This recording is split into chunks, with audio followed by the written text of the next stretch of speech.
Thomas Downing was one of the most prominent African American businessmen and restaurateurs in 19th century New York.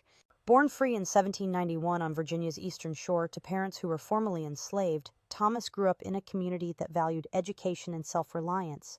His father worked tirelessly, every day gathering oysters, a skill Thomas learned early by helping him.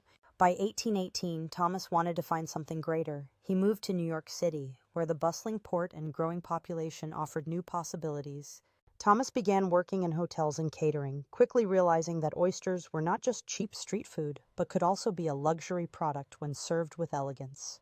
By the 1820s, he opened the Downing Oyster House at 5 Broad Street in the heart of Manhattan's financial district. His establishment became famous for its refined atmosphere, fine tableware, and meticulous service, a stark contrast to the rough-and-tumble oyster cellars common at the time.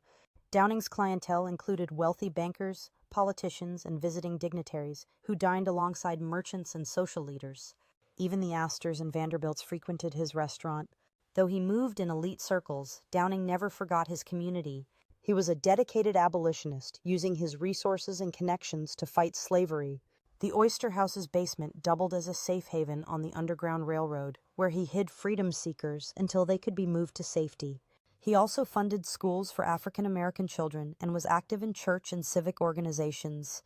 Thomas's success defied the racial prejudices of his time.